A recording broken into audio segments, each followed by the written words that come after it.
In the realm of global spirits brand building, there are very few rule books to solve how you do it, how to deal with the issues of planning, creativity, operations. Mostly these remain unanswered. What is the right strategy to do this? Well, I'd like to look at the Jim Beam case, the fall and then rise of Jim Beam, first in the United States and then globally. The Jim Beam case does an outstanding job revealing what it takes to be highly effective in building a spirits brand. Jim Beam is in hundreds of markets across the globe, and the company was recently purchased by Suntory of Japan for $16 billion. So in 2008, Jim Beam was in serious decline. It was the first time that Strawberry Frog, my agency, and I were asked to come in and talk about the challenges Beam were facing and to present a point of view. There was an immediate brief, which was to stop the decline of the brand in the United States. And after we left that briefing, I think we realized that underpinning that was a much bigger challenge, which was to create a platform for the brand, which allowed the brand to grow, but also to provide the company with a true focus for everyone working within Jim Beam. I remember reviewing all the Jim Beam advertising at the time. Frankly, it was all over the place. We looked at 20, 30 different campaigns from the brand in the course of 2000 to 2009. And there hadn't been any pronounced effort to create confidence and faith in the main white label, which was the most famous part of the portfolio. Added to this was the introduction of new variants that had a very different image to the main white label. In some parts of the country, the brand was used as a mixer. In other parts, consumers were afraid to ask for the brand at the bar. In other parts of the country, it was highly discounted. So as frogs, to achieve our business objectives, we had to leap beyond the category. And we had to think about ideas that would let the brand or help the brand become an iconic brand and not a brand within the bourbon or whiskey category. Our inspiration was, of course, the work that we had done with Heineken, but also brands like Apple and Nike, which were lifestyle brands and iconic brands that played outside of their category. Whiskey has always been about ostentatious behavior, success, about sitting with your male friends and enjoying the fruits of your accomplishments, a sense of externalized specialness and entitlement. When we did our research in bars across the United States, and we watched guys, we realized that success wasn't really what the brand could use to revitalize itself. We realized that there was some bigger idea there, and that was when guys approached the bar, they were very conscious of what they were ordering because they were being watched by men and women. And that's when we came up with this thought that we really needed a call for the brand that really embraced this idea of confidence. This is where ordering a Jim Beam clearly presented major barriers for the brand.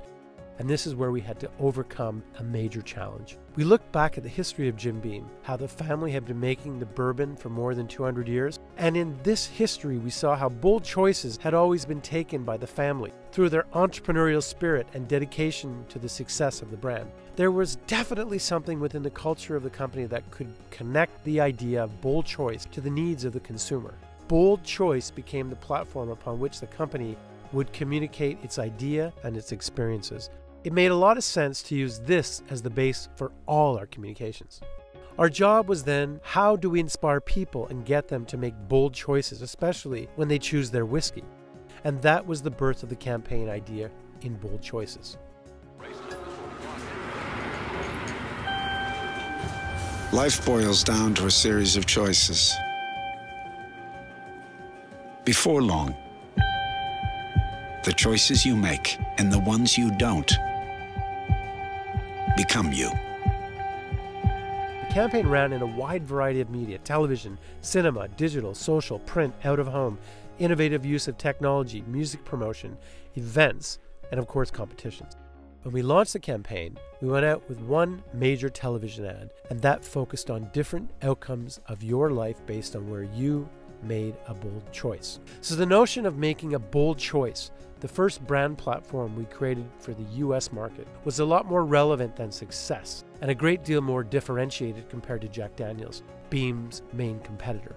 And inside Beam, the key brand benefit was Jim Beam inspires you to make a bold choice at the bar and of course in life.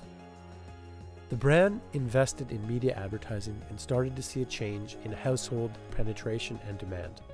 So phase one of the revitalization of the brand was all about focusing the brand idea, a singular voice, and look and feel across the portfolio with this campaign in the United States.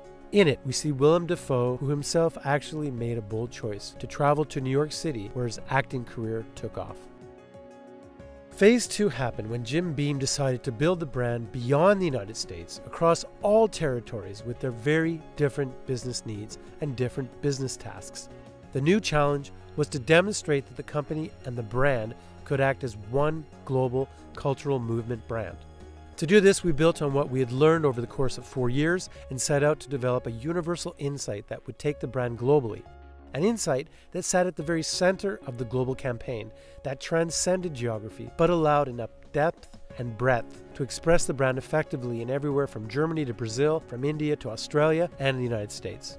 When I penned the Make History motto, I was thinking about an idea that could represent the history of the brand. I mean, this is a 200-year-old brand, one of the oldest in the United States.